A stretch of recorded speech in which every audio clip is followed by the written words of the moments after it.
The next one, the next tool I'd use, or I'd like to show you, is this baking pan.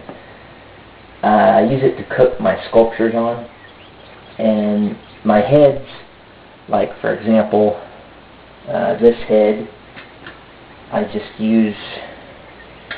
stick the head through the wire and hang it on there like that and just set it in the oven. It's pretty much holds it up rather well. I mean, if you rig the wire right. You move on to bigger sculptures, you might have to get a bigger pan, and I might have to get a bigger pan if I move on to something bigger. The cooking instructions are, of course, on the clay. And let's see.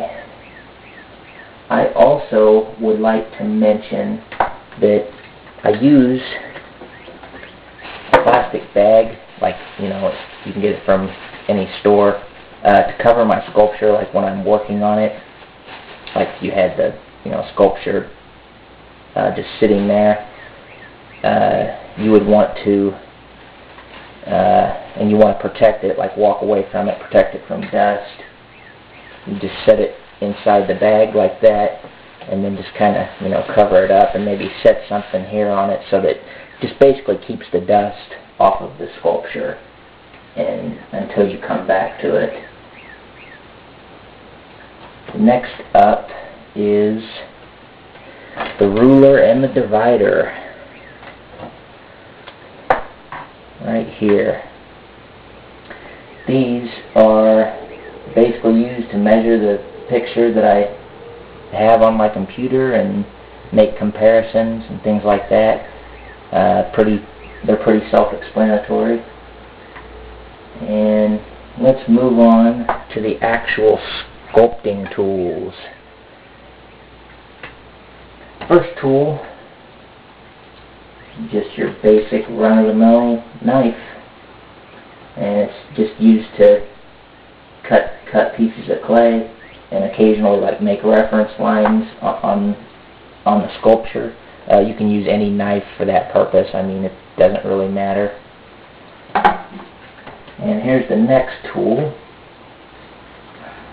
and you're probably wondering what the hell this is, but it used to be one of those extending mirrors like SWAT teams use to see around corners. But the mirror had like a screw in it, and I took the screw off and took the mirror off.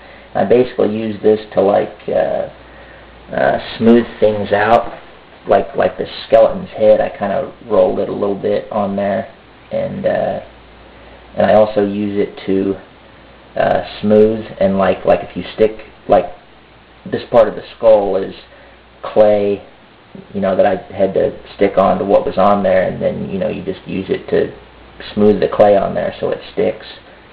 I use this tool a lot, and let's see, and there's these tools.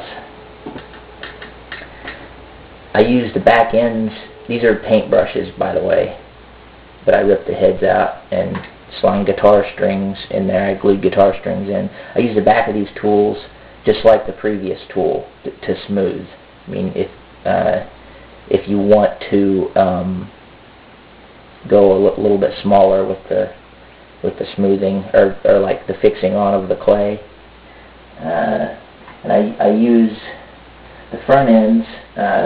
Those are the paintbrush ends that I put guitar strings in. I don't know if you can see those. I use them, you know, to basically shave the clay. You can buy tools like that at the hobby store. I mean, they're not really that much, but I just made my own because I saw a guy on the internet that made his out of, you know, this is the E string on a guitar, but I thought it worked, so I made my own, and yeah, it worked pretty good. Last but not least is this thing. This is the only tool that I bought at a hobby store. and it's probably the one that I use the most. This is for, I got this at Hobby Lobby for about $1, and I use it to shave at one end, shave the clay, and then make fine details at the other. Like for instance, this skull, I used it to, you know, cut away certain clay, or like, you know, scrape. And this part I used for the teeth. The camera is not very good, so you might not see the detail, but I had to use that for the teeth, and the teeth really took me a long time because I had to, you know, make it look like they were. But I used this tool for it, and this is a good tool. Okay, let's move on to the clay and the clay products. I use Sculpting clay softener to get the fingerprints off of a sculpture. So far I've only used this on trap jaw. I didn't use it on my first 2 sculptures.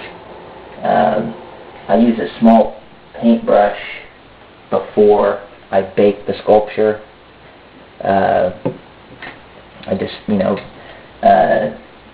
let me advise a word of caution. You just dab the paintbrush just a little bit in the clay softener, because it goes a long way, and I mean that. I mean it.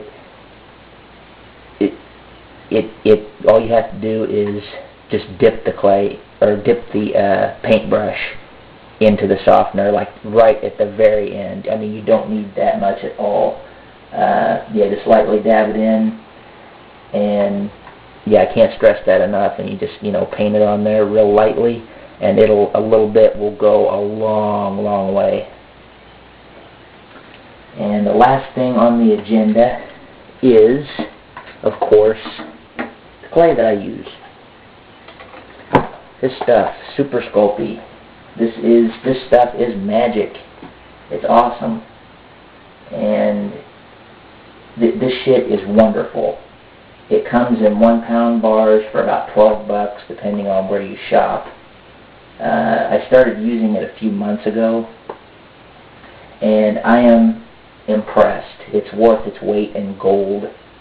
And there's this new stuff also that I'd really like to try. It's called Super Sculpting Firm. I can't wait to try that.